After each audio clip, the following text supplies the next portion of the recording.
next one I picked up at Candle Power NYC. That was the pop-up storefront hosted by Yankee Candle in New York City.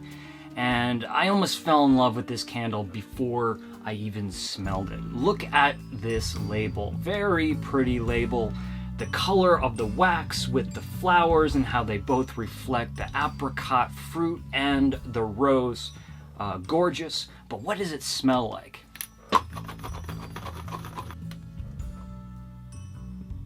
So no question, super ripe white peach nectarine and apricot. This is a stone fruit explosion. But there's other fruits in here that are going to add to the complexity of that apricot.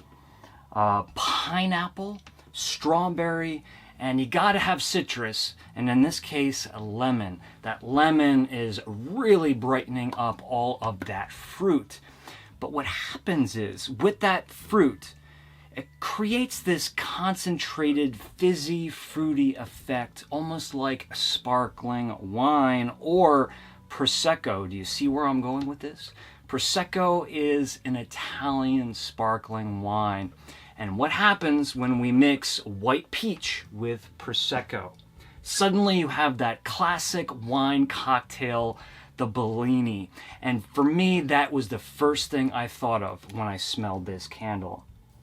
You have that chilled glass of frothy peach goodness garnished with the strawberry on the glass. That's refreshing. And there is indeed rose in this candle, but once again, not dominating the fragrance. On the contrary, it takes a back seat. I'm glad they put this garden rose on the label. When fruit and florals are balanced like this, it's almost like 2 parts fruit, 1 part floral. I personally love it. I think it works really well. And what it does in this situation is the florals make the peach more authentic, or the apricot, and that the apricot makes the floral more authentic. I mean, when you smell a peach, it smells kind of floral, right? Like the skins. And some roses, when you smell them, can smell fruity. So they both help each other, they complement each other, and they're balanced perfectly for me in this scenario. Have you ever had flower kiss candy before?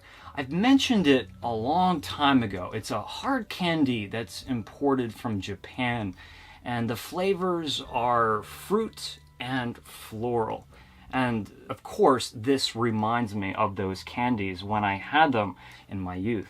If anyone knows where to get those candies, Flower Kiss, let me know. Super nostalgic. So let me paint a portrait for you here. When I smell this candle and I close my eyes, I'm transported to a warm yet windy day in Venice.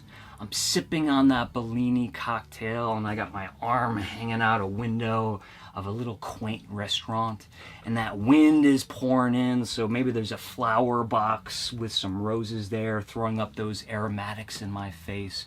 Absolutely beautiful. It sets an environment. It gives you a sense of place, this fragrance. And to be honest with you, I smell this and I immediately get thirsty. It's just incredibly refreshing. So if that sounds good to you, I highly recommend you check it out.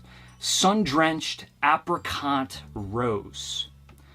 So Yankee Candle's description on Sun-Drenched Apricot Rose: a full bloom scent of lush orange, apricot, and soft petals. Perfectly written. I love it. I have no objections to that. The fragrance notes are going to be sun-drenched apricot, nectarine blossom, apricot roses, gardenia petals, sheer musk, and soft powder. I like this candle a lot, but time is of the essence, so let's move on.